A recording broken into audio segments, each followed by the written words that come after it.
What's up, everyone? Welcome to Program Your Remote. Today we're going to take a look at how to connect a phone to a Toyota Camry using Bluetooth. I'm going to be demonstrating on a 2017 Camry in this video, but we'll be the same on several different years. So the first thing we want to do is grab our phone. I'm demonstrating this on an iPhone. Other phones would be similar. Go into your phone's settings menu, go into the Bluetooth, and just make sure your Bluetooth is on. Now if we take a look at our radio, depending on what screen you're starting from, if you're not already there, go ahead and click Audio. And then from this screen, click Select Device.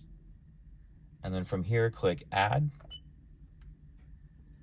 Now we'll take a look at our phone's Bluetooth, and we'll just wait for it to pull up. See it pop up there as Toyota Camry. Go ahead and click on that. Now we want to make sure that that pin number there matches this pin number here, which it does. So go ahead and click pair.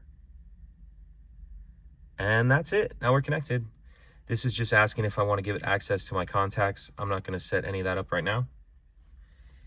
If you have any other questions, please let me know. If you could take a second to like and subscribe, it helps us out, and I'd appreciate it. Thank you.